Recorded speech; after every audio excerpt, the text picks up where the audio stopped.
नमस्कार मित्रांनो, ठरलं तर मग मालिकेच्या पुढील भागात अर्जुन सत्य शोधण्यासाठी आता एक गेम खेळायला सांगतो. कुलूपाला चाबीने खोलायचं असतं, पण मात्र 10,000 मिळवण्यासाठी मैनावती आणि प्रिया आता त्यांच्या पिनने ते कुलूप खोलू लागतात. तर अर्जुनला पूर्ण विश्वास बसतो की मैनावती सायलीची आई असू शकत नाही. त्यानंतर अर्जुन DNA टेस्ट करण्यासाठी त्या दोघांचाही एक एक केस घेतो. चैतन्याला दिल्यानंतर चैतन्य म्हणतो की डॉक्टर आपल्या ओळखीचेच आहेत, आपण लवकरच यांचा DNA टेस्ट करूया. त्यानंतर थोड्या वेळाने ते दोन्हीही हॉस्पिटलला जातात, तर अर्जुनला आता रिपोर्ट्स पाहून धक्काच बसतो.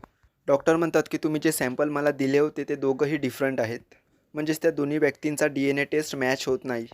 त्यावेळेस अर्जुनला कळतं की मैनावती यांनी सदाशिव सायलीचे खरे आईवडील नाही आहेत. ते फक्त पैशांसाठी आमच्या घरात राहत आहे. तर चैतन्य म्हणतो की मग सायलीच्या बालपणीचा फोटो त्यांच्या घरात आला कसा?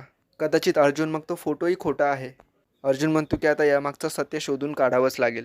सायलीच्या शाळेतून आपल्याला तिच्या बालपणीचा जो फोटो मिळाला आहे तो सायलीचा नाही आहे. म्हणजे ती मुलगीसुद्धा मधुभाऊंच्या आश्रमात राहायची आणि हे दोन्ही तिचे आईवडील आहेत. तर आता या शोधानंतर अर्जुन आणि चैतन्य प्रियापर्यंत पोहोचू शकतील की नाही हे तर आपल्याला येणाऱ्या पुढील भागातच कळेल.